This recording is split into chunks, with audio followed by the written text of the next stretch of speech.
పురస్కారం, దాశరథి పురస్కారాన్ని ఈ సంవత్సరానికి గాను ఆయనకి ఇవ్వడం జరిగింది.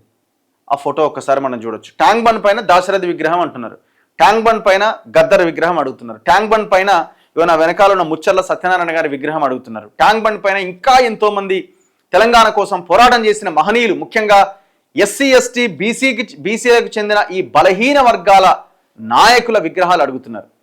గాడ ఉన్న కేబీఆర్ పార్క్ దగ్గర ఆ కాసు బ్రహ్మానందరి విగ్రహాన్ని తొలగించండి, తెలంగాణ ద్రోహి, తెలంగాణ ప్రజలని పిట్టలను కాల్చినట్టు 369 మందిని కాల్చేసిన దుర్మార్గుడు.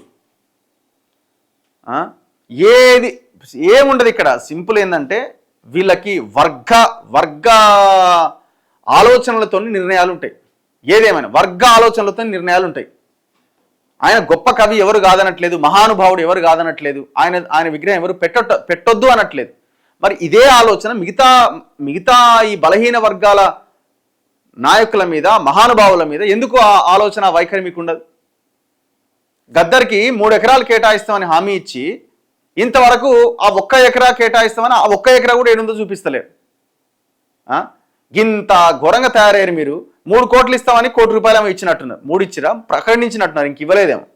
3 అనుకుంటా. దేనికి సరిపోతుంది?